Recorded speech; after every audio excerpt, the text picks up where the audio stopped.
Article 14। अब article 14 क्या बोलता है?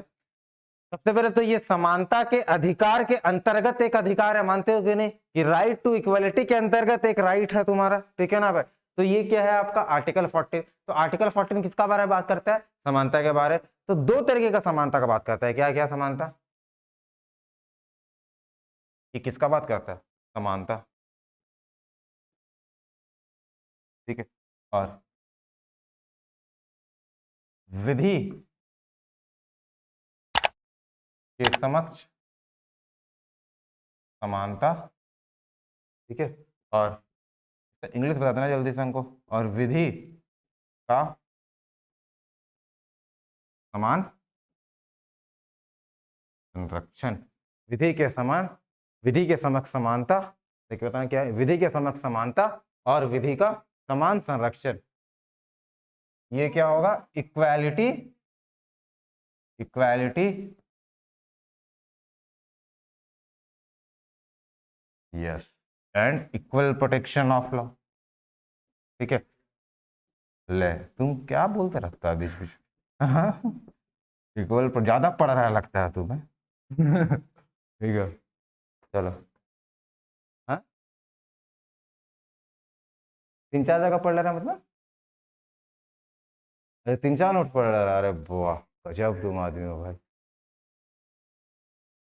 हाँ हाँ हाँ, प्रीलिम्स में ही होता है, ठीक है।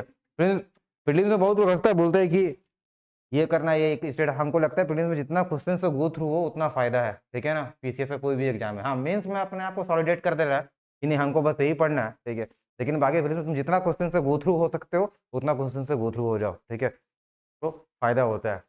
अभी बीपीएससी में कभी कुछ भी सवाल आ सकता है, बोला चींटी का कितना पैर है, तो बता पाओगे क्या? ठीक है, कोई नहीं बता सकता। लेकिन एक दो सवाल कभी कभी ऐसा आ सकता है, 1-2 सवाल क्या 10 सवाल ऐसा आ सकता है जो बड़ा ही ऐसा सवाल है जो किसी से बनेगा ही नहीं, ठीक है। तो करते रहना। लेकिन ये सब तब करना जब अपना फंडामेंटल्स क्लियर हो जाए, जब अपना पॉलिटी में तुमको लगता है कि 80% हम स्कोर कर सकते हैं, ज्योग्राफी में लगता है कर सकते हैं, हिस्ट्री में लगता है कर सकते हैं, तब जाके आगे मूव करना है ना।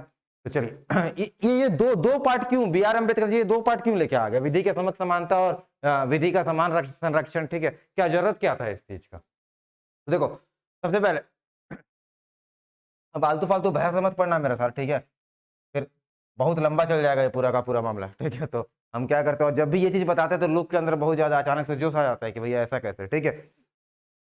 2-3 दिन पहले भी एक और इंसिडेंट बताएंगे, और ये सब ना एग्जाम्पल समझना ज्यादा आसान होता है, ठीक है। चलिए, विधि के समक्ष समानता और विधि का समान संरक्षण। विधि का समक्ष समानता ये बोलता है कि भैया जन्म के साथ कोई विशेषाधिकार लेके पैदा नहीं हुआ है, ठीक है ना। इसको बगल में कहीं पॉइंट आउट करके या फिर कॉमा डाल के लिख लेना कीवर्ड से, ये कि बर्थ के साथ किसी के पास, बर्थ मतलब बाय बर्थ किसी के पास क्या है, कोई स्पेशल प्रिविलेज नहीं है। किसके ऊपर लिखना है? इसके ऊपर लिखना है, ठीक है ना।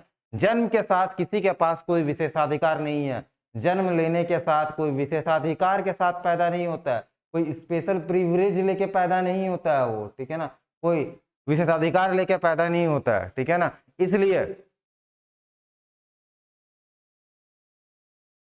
इसलिए जितने भी लोग हैं या फिर जितने भी लोग हैं, जितने भी सिटीजन्स हैं, ठीक है ना, सभी क्या रहेंगे? समान रहेंगे। किसके सामने? कानून के सामने, विधि के सामने, लॉ के सामने क्या रहेंगे? सारे के सारे बराबर। हम बराबर, तुम बराबर। तुम हमको आज यहाँ सर बोल लो, तुम मेरे सामने स्टूडेंट हो, लेकिन हम बराबर है किसके सामने? लॉ के सामने। तुम बराबर हो लॉ के सामने। हम तुम्हारे साथ कोई मिसबिहेव नहीं कर सकते, तुम मेरे साथ कोई मिसबिहेव, मतलब हम तुम्हारा कोई फंडामेंटल राइट को कम करने या कम कोशिश नहीं कर सकते, और ना ही तुम, ठीक है ना। तो हम लोग दोनों किसके अधीन है? लॉ के। मानते हो? बहुत अच्छी बात है, ठीक है।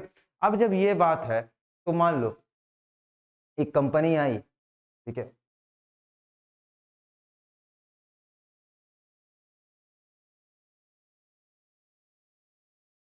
ये तो अच्छा बात हो गया, ठीक है। अब विधि का समान संरक्षण, विधि का समान संरक्षण, विधि का समान संरक्षण मतलब क्या हो गया?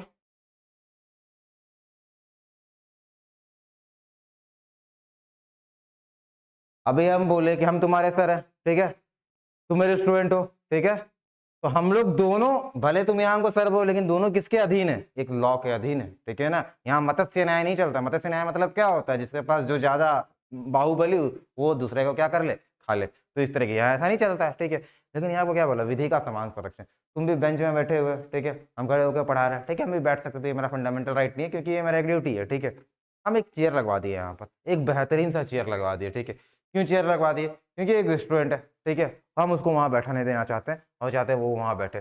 3-4 बार तुम्हारे आंख में वो चुभने लगेगा कि भैया ऐसा कैसे, हम तो डेस्क पे बैठते हैं, उसको आप चेयर ला के बैठ के देते हैं, हम कुछ बताए नहीं, ठीक है। तो तुम लोग जो है केस कर दिए मेरे ऊपर कि भैया ये सर जो है ये क्या कर रहे हैं, इक्वलिटी बिफोर लॉ वाला आदमी नहीं है ये, ठीक है, किसी को ज़्यादा प्रिविलेज दे रहे हैं, ठीक है। जब गए तो हम वहाँ पर कानून के सामने क्या बोले, जब हमको पेश किया गया तो, कि उसको मान लो कि बैकबोन में कुछ इशूज था, वो ऐसे जगह पे नहीं बैठ सकता था, इसलिए जो हम लोग वो किया। बोलेगा well you are very good teacher, ठीक है, तो हमको वो क्या करेगा, प्रेज करेगा, ठीक है, अच्छा बात है, हो सकता है हमको पद्मश्री भी दे दे, ठीक है, तो क्योंकि अच्छा काम कर रहे हैं हम, ठीक है। तो ये चीज, तो विधि का समान संरक्षण, तो विधि का समान संरक्षण मतलब ये होता है कि समान लोगों पे समान तरीके से न्याय होता है, ठीक है ना।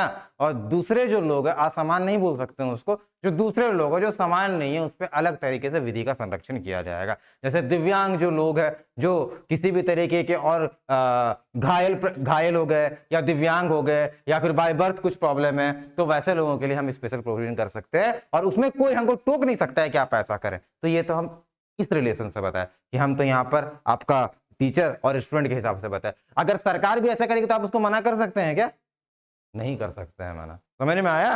अब यहीं से आगे धीरे धीरे कॉन्सेप्ट बढ़ेगा आर्टिकल 16 में रिजर्वेशन का, ठीक है ना, तो उस समय अलग केस चलेगा। लेकिन ये समझ में आ गया। तो यहाँ पर कीवर्ड्स क्या लिखे थे कि जन्म के समय किसी के पास क्या नहीं होगा, विशेषाधिकार नहीं होगा। और विधि का समान संरक्षण मतलब क्या हो गया कि एक जैसे लोगों पर एक जैसा आपका जो है न्याय का या फिर विधि आपका इंप्लीमेंट होगा।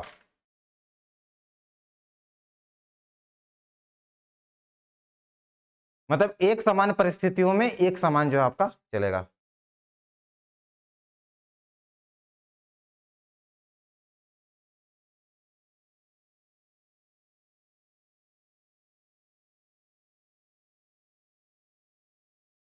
बढ़े आगे, ये कॉन्सेप्ट समझ में आ गया, ठीक है। एक काम करोगे, ठीक है, ये काम करना, ठीक है, हमको अभी याद आया, ठीक है, एक काम करो, ये जो कॉन्सेप्ट है ना विधि के समक्ष समानता, ठीक है, थोड़ा अंदर जाओ, विधि के समक्ष समानता, ये कहाँ से लिया गया, किस कंट्री से लिया गया, ठीक है। और ये जो है विधि का समान संरक्षण, ये आपका किस कंट्री से लिया गया, ठीक है। दोनों बोरोइंग्स है, कहाँ से लिया गया है, ठीक है, हम लोग को ऑप्शन भी दे रहे हैं, यूएस, यूके, ऑस्ट्रेलिया, कनाडा, ठीक है ना, यूएस, यूके, ऑस्ट्रेलिया, कनाडा, ठीक है। तो तुमको ये बताना है, ठीक है। तो ये चीज, चलिए अब हम लोग आगे बढ़ते हैं। तो आर्टिकल 14 समझ में आ गया, अब हम लोग पहुंचते हैं आर्टिकल 15 में, ठीक है। आर्टिकल 14 बहुत इंपॉर्टेंट सवाल आने का चांसेस है जीएसएससी में भी कि क्या क्या हो सकता है, तो ध्यान रखना। आर्टिकल 15, आर्टिकल 15 क्या है, आर्टिकल 15, यस, राज्य केवल, क्या क्या है पैरामीटर, धर्म, जाति, मूलवंश और रंग, और रेस मतलब हो गया रंग, जन्म स्थान के आधार पर भेदभाव नहीं करेगी, ठीक है, केवल, ठीक है, के आधार पर भेदभाव नहीं करेगी। धर्म, मूलवंश, कुछ एक छूट रहा है क्या, धर्म, मूलवंश, जाति, धर्म, मूलवंश, जाति,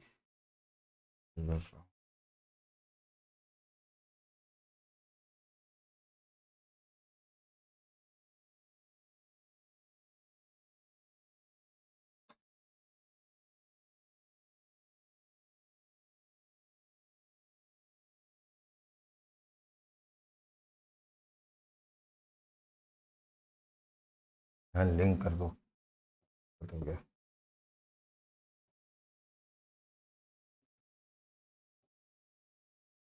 हिंदी में इसको लिंक, अदरवाइज तुम इसको रेस से भी कंसिडर कर सकते हो।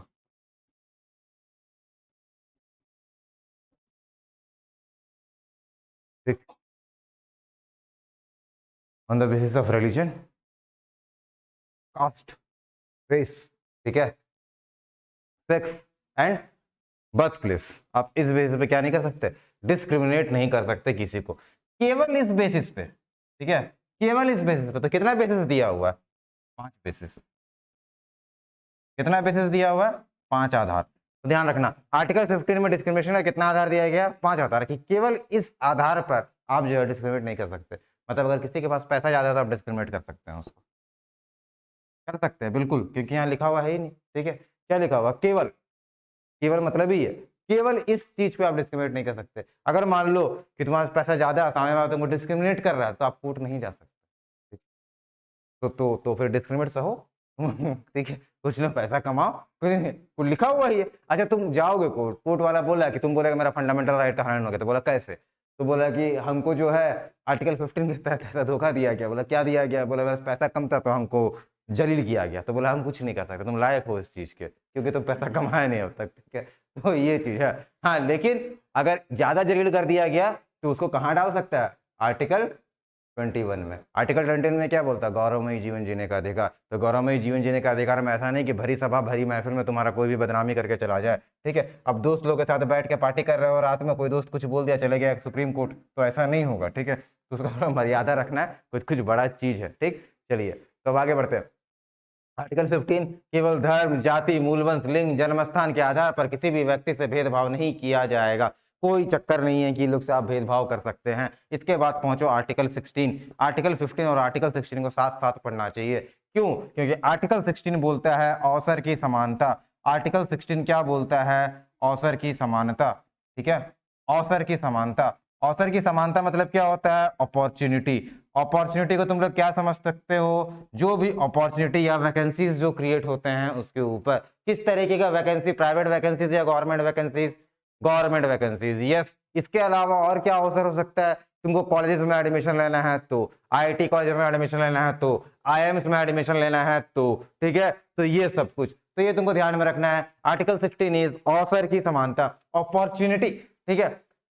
अरे भैया अब ये तो अपॉर्चुनिटी है, ठीक है, समानता का बात कर रहा है, मतलब किसके बात है, आर्टिकल 14 से आर्टिकल 18 वाला समानता का अधिकार का बात कर रहा है, ठीक है। बहुत अच्छी बात है। मजेदार बात यह है कि आर्टिकल 16 भी इसी को आधार मानता है। आर्टिकल 16 किसको आधार मानेगा, इसको, कि अगर हम अपॉर्चुनिटी भी किसी को दे रहे हैं, ठीक है, या फिर मान लो किसी को हम एडमिशन भी दे रहे हैं किसी कॉलेजेस में, तो हम उसके साथ धर्म, जाति, मूलवंश, लिंग या जन्मस्थान के आधार पर भेदभाव नहीं करेंगे। समझ में आया। तभी तो तुम देखते हो कोई विशेष जाति का लोग को अगर एडमिशन नहीं दिया जाता है तो बोला कि मेरे साथ ऐसा भेदभाव किया गया, मेरे साथ ऐसा खराब काम किया गया, तो गलत।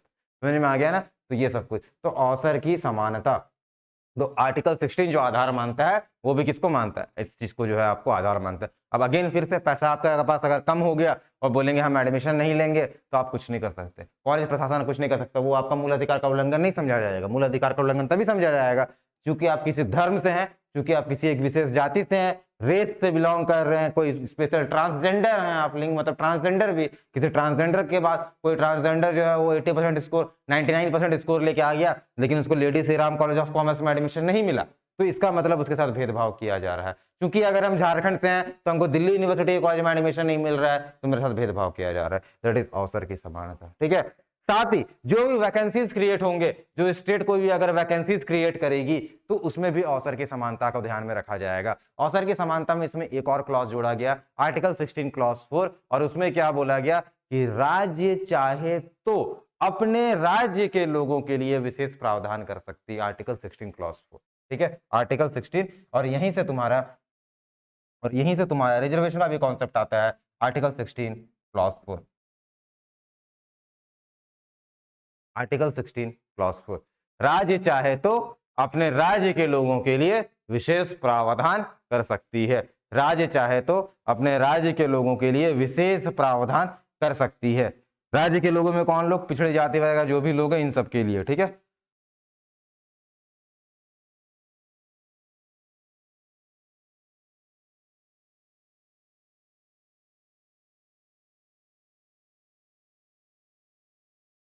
ठीक है ना भाई, तो विशेष प्रावधान कर सकती है। अब इसी विशेष प्रावधान के अंतर्गत चूंकि पिछड़े जाति और बाकी को हम लोग आगे बढ़ने का मौका दे रहा है, that is all called reservation. और अभी जो तुम लोग देख रहे हो, ठीक है, अभी जो तुम लोग देख रहे हो, एक लड़का आया पूछा कि बताइए सर, झारखंड सरकार क्या किया कि जो केवल 10th और 12th, जो 10th और 12th झारखंड से किया है, केवल उसी को जीएसएससी देने का चीज दे रहा है, तो ये क्या मूल अधिकार का उल्लंघन नहीं है? तो बोला कि हम उसको समझाने का बहुत कोशिश किया, आधा घंटा समझा नहीं, क्योंकि मेन कॉन्सेप्ट ही नहीं समझा, समानता ही नहीं समझा। अगर आर्टिकल 14 वो समानता समझ जाता ना कि समान, सबसे पहला क्या कि इक्वल लॉ, फिर क्या है कि इक्वल प्रोटेक्शन ऑफ लॉ, उसके बाद फिर क्या है किस बेसिस पे डिस्क्रिमिनेशन होगा, तब आता है 16। और 16 में क्या बोला कि किसी कोई भी स्टेट अपने राज्य के लोगों के लिए विशेष प्रावधान कर सकती है। हाँ, अब तुम इसको अलग तरीके का चश्मा दे दो कि ये भैया पॉलिटिकल तरीके से चल रहा है, इसमें कुछ विशेष लोगों को फायदा होगा, तो वैसा कुछ नहीं है। आप तमिलनाडु का एग्जाम जाके क्यों नहीं देते हैं? क्यों नहीं देते तमिलनाडु का एग्जाम? इंडिया में तो आप कहीं भी एग्जाम दे सकते हैं, लेकिन ऐसा बोला जाता है क्या केवल आप हिंदी भाषी स्टेट दे, आप बीपीएससी दे सकते हैं, या बिहार वाले जेपीएससी दे सकते हैं, ज्यादा से ज्यादा यूपी पीसीएस दे सकते हो, राजस्थान पीसीएस दे सकते हो, तमिलनाडु पीसीएस क्यों नहीं दे सकते हो? कर्नाटक पीसीएस क्यों नहीं दे सकते हो? केरला पीसीएस क्यों नहीं दे सकते हो? क्योंकि वो जानने, वहां पर तुमको ये एग्जाम देने के लिए तुमको पता है जिस तरीके से 10-12 यहाँ मैंडेटरी किया गया है, उस तरीके से तमिलनाडु, कर्नाटका, केरला, इवन उड़ीसा में भी ये बोला गया है कि आपको वहां का भाषा सीखना पड़ेगा। तमिलनाडु आप जाइए तो ठीक है, आपको तमिल वगैरह सीखना पड़ा, आंध्र प्रदेश गया तेलुगु आपको सीखना पड़ेगा, ठीक है ना, केरला गए मलयालम सीखना पड़ेगा, उड़ीसा गए तो आपको उड़िया सीखना पड़ेगा, वेटेज ज्यादा रहेगा। आप इतना सीखिए है क्या? जीएस पढ़ने का टाइम मिल नहीं रहा है, अब इतना सीखे हैं कहाँ से, ठीक है, तो क्या होगा, लोग सीखेगा ही नहीं। तो एक तरीके का जानबूझ के क्लॉज लगाया जाता है, क्योंकि लोग उसमें आए ही नहीं, ठीक है। तो इससे क्या होगा, ऑटोमेटिक जो स्टेट के लोग हैं उनका क्या बढ़ जाएगा, प्रेजेंटेशन बढ़ जाएगा। बिहार सरकार क्या बोली, बिहार सरकार ये बोली कि जितना भी तरीके का एग्जाम होगा, पता नहीं कौन सा ग्रुप का एग्जाम है हमको नहीं पता, लेकिन उसमें क्या होगा, महिलाओं को 50% रिजर्वेशन मिलेगा, ठीक है, 50% सीट रिजर्वेशन मिलेगा, 50%, ठीक है। क्यों? क्योंकि वहां के लोगों का रिप्रेजेंटेशन बढ़ाने के लिए, वहां की बिहार की महिलाओं का रिप्रेजेंटेशन बढ़ाने। गलत है क्या? बिल्कुल भी गलत नहीं है, ठीक है, रिप्रेजेंटेशन बढ़ाने के लिए अगर ऐसा किया गया तो सही है, कोई दिक्कत नहीं है इसमें। लेकिन आपके पास रीजनेबल रिस्ट्रिक्शन आना चाहिए, आपके पास ऐसा नहीं कि आप जबरदस्ती कुछ भी ऐसा काम कर दिए कि जानबूझ के बाहर के लोगों को आप उसमें जो है बैठने का ही मौका नहीं दे रहे हैं। तो अगर ये कुछ प्रोविजंस था तो हो सकता है कि सरकार के पास कुछ आंकड़ा होगा जिसमें उसको ये लग रहा होगा कि यहाँ पर जो यहाँ के लोग हैं उनको पार्टिसिपेशन नहीं मिल रहा होगा, तो ऐसा कुछ किया गया, ठीक है। हालांकि ऐसा कुछ होने वाला है नहीं, ठीक है, ये एक तरीका था जो हम लोगों को बताया। तो ये भी एक तरीके का समानता का है कि क्योंकि अलग तरीके के लोगों में हम अलग तरीके से प्रशासित होता हुआ कानून देख रहे हैं, ठीक है। अब इसमें झोल मोल हो जाए तो पूरा ही गड़बड़ है, ठीक है, तो अब अलग बात है, लेकिन ये समझ में आ गया अवसर की समानता। Article 17, what is article 17? Untouchability, ठीक है ना, तो लिखने की जरूरत नहीं है। अनटचेबिलिटी, अनटचेबिलिटी से रिलेटेड हम एक और क्या खास बात बताए कि अनटचेबिलिटी केवल लिखा गया है संविधान में कि अस्पृश्यता का अधिकार है, लेकिन भैया ये नहीं बताया गया है कुछ अगर ऐसा चीज हो रहा है, कहीं एक्टिविटी हो रहा है तो इसको कंट्रोल कैसे किया जाएगा, ठीक है ना, कंट्रोल कैसे किया जाएगा, या फिर इसको जो है, या फिर इसको जो है अगर कोई ऐसा करता है तो जो कल्प्रिट रहेगा, जो विक्टिम रहेगा, उसको क्या सजा दिया जाएगा, है ना। तो ये चीज डिसाइड करने का काम किसका होगा, पार्लियामेंट का। तो डिसाइड करेगा काम किसका होगा, पार्लियामेंट का। वेरी गुड, तो ये हमारा आर्टिकल 17। आर्टिकल 18 क्या बोलता है, एबोल्यूशन ऑफ टाइटल्स। यस, ये थोड़ा इंपॉर्टेंट है, ये भी देख लेना, और ये आता है एग्जाम में, ठीक है, क्योंकि ये थोड़ा अलग सा आर्टिकल है। Article 18, abolition of title.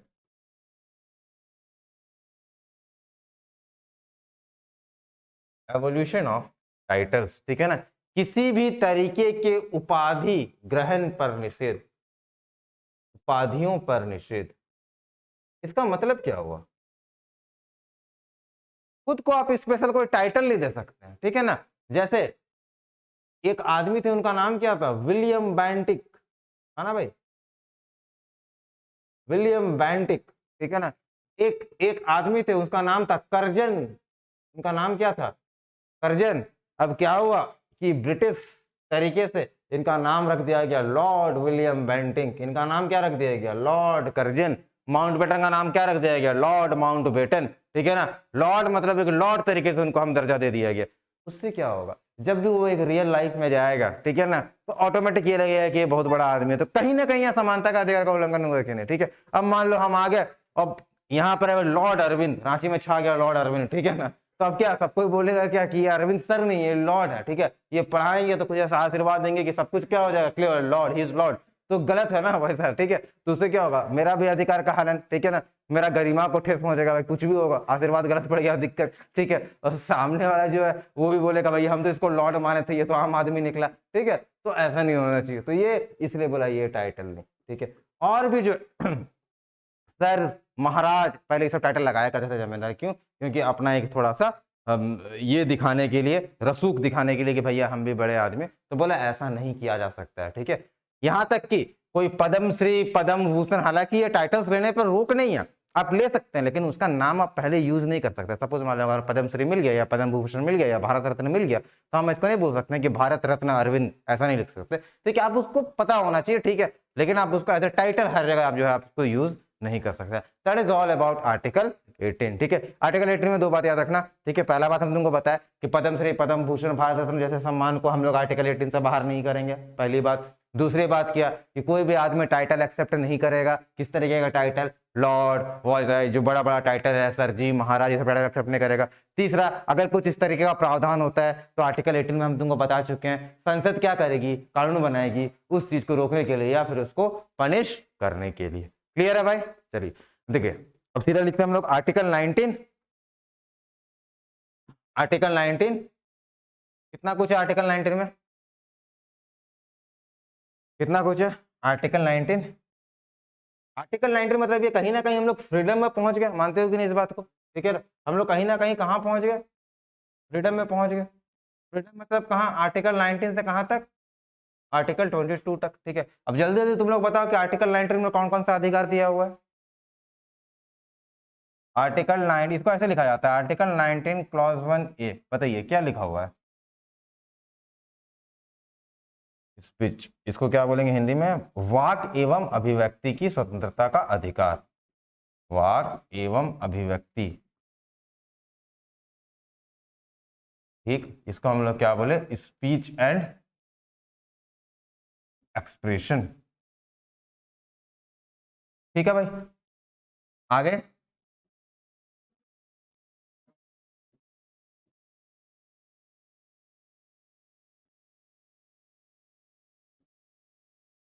Assemble को क्या बोलेंगे हिंदी में, जमा होना नहीं बोले कुछ तो, चलो आगे बताओ। 91C एसोसिएशन, संगठन, ठीक है भाई। 19 क्लॉज डी,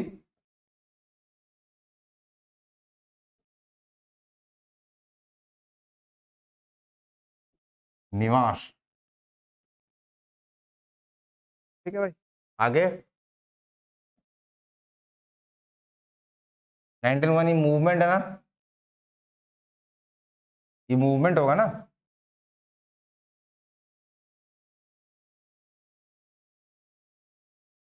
निवास, विचरण, ठीक है ना भाई। और लास्ट में क्या है, बीच में एक गायब होगा ना, कौन सा वाला गायब होगा, एक गायब होगा ना, प्रोफेशन या फिर व्यवसाय,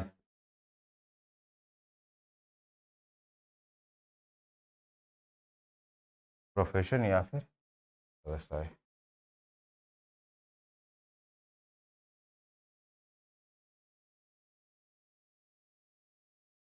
ठीक है।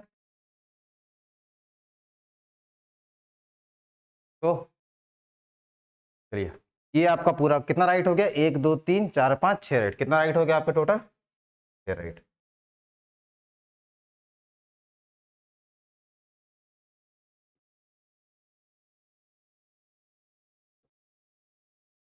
टोटल आपका 6 राइट हो गया, ठीक है।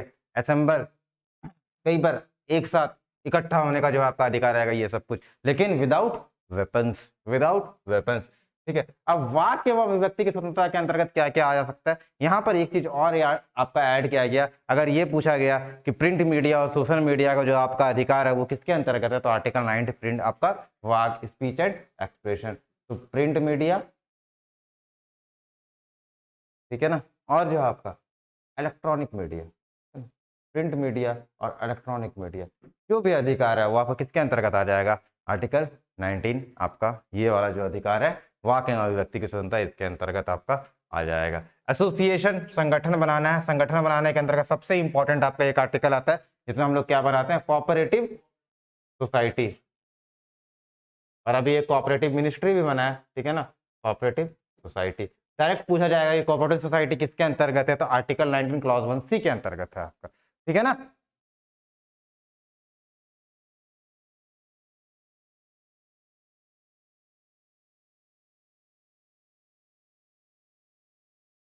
ठीक है, चलिए, तो ये आपका हो गया कोऑपरेटिव सोसाइटी या फिर सहकारी समिति, ठीक है ना। तो सहकारी समिति का गठन किसके अंतर्गत किया जाएगा, तो सहकारी समिति का गठन 19(1)C के अंतर्गत जो है आपका सहकारी समिति का जो है गठन किया जाएगा, ठीक है ना। निवास करने का अधिकार, ऑब्वियस सा बात, आप कहीं भी निवास कर सकते हैं, ठीक है ना। मूवमेंट, ठीक है ना, मूवमेंट, आपका विचरण कहीं भी हो सकता है, और आपका व्यवसाय जो है कहीं भी हो सकता है। ध्यान देना, आर्टिकल 19 वही आर्टिकल है जो केवल किसके लिए आपका फिजिबल है, ये आपका फिजिबल केवल और केवल भारतीय नागरिकों के लिए है।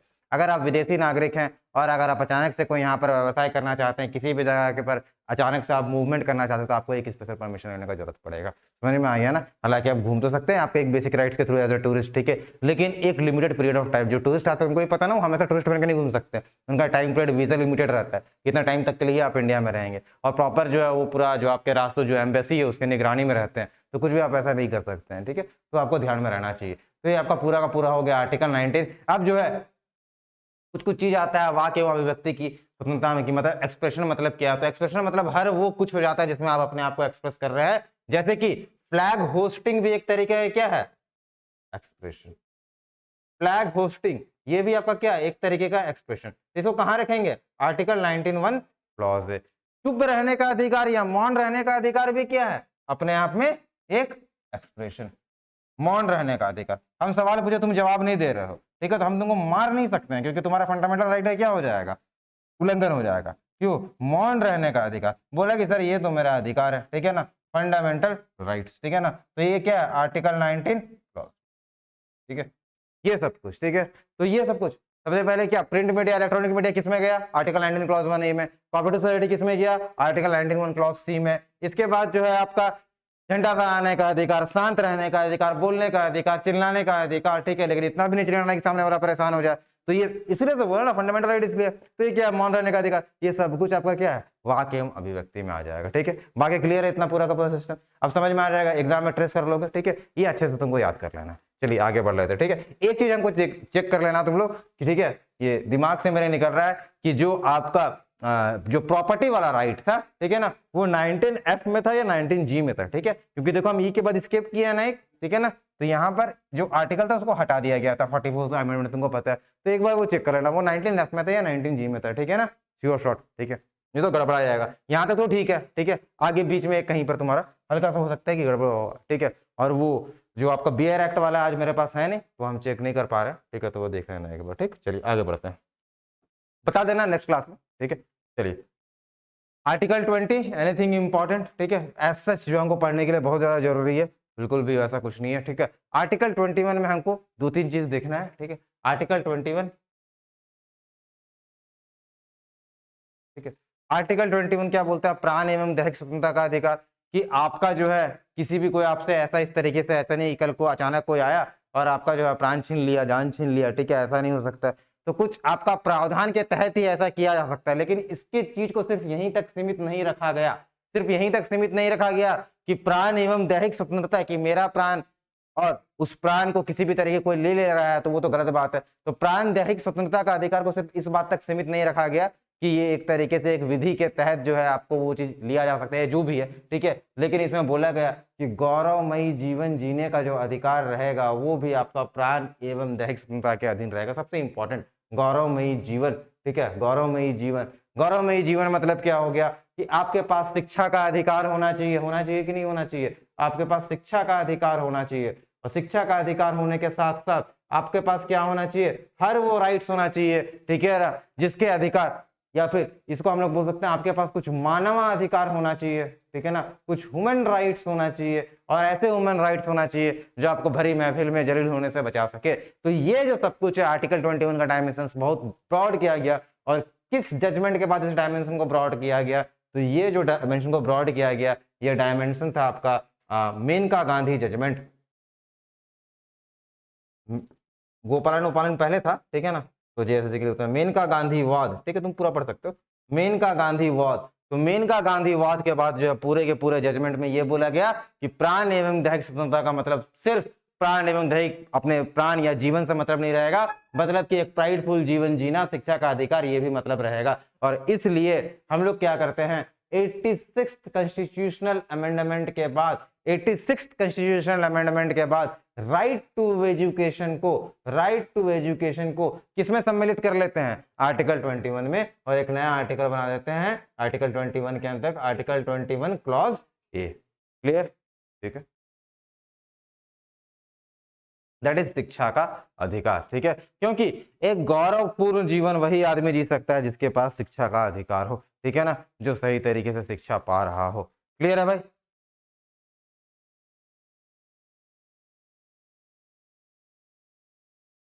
चलिए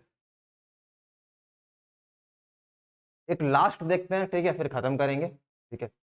आर्टिकल 22, ठीक है ना, बिना किसी कुछ आपका बेसिकली गिरफ्तारी के प्रति आपको ये निषेध देता है, ठीक है ना, आपके परमिशन के बिना और ये सब कुछ। और अगर आपको ऐसा कुछ बंदी बनाया जा रहा है तो आपको उसके लिए इन्फॉर्म किया जाना चाहिए कि आपको किस बात के लिए बंदी बनाया जा रहा है, ठीक है। प्लस जरूरत पड़े तो आपके लिए कोई सरकारी वकील भी वहां पर जो है प्रेजेंट होना चाहिए।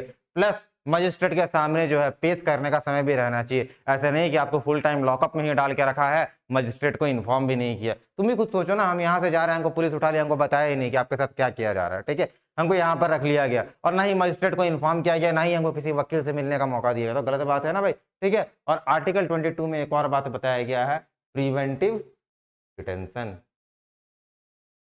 आता है एग्जाम में। प्रिवेंटिव डिटेंशन किस आर्टिकल में, किस आर्टिकल का पार्ट है? इसको हम लोग क्या बोलते हैं हिंदी में? निवारक निरोध, प्रिवेंटिव डिटेंशन, निवारक निरोध कानून, प्रिवेंटिव डिटेंशन, ठीक है। फर्जी आपको कोई भी जो है पकड़ के आपको जेल पे नहीं डाल सकता, तो ये आपका होता है निवारक निरोध कानून।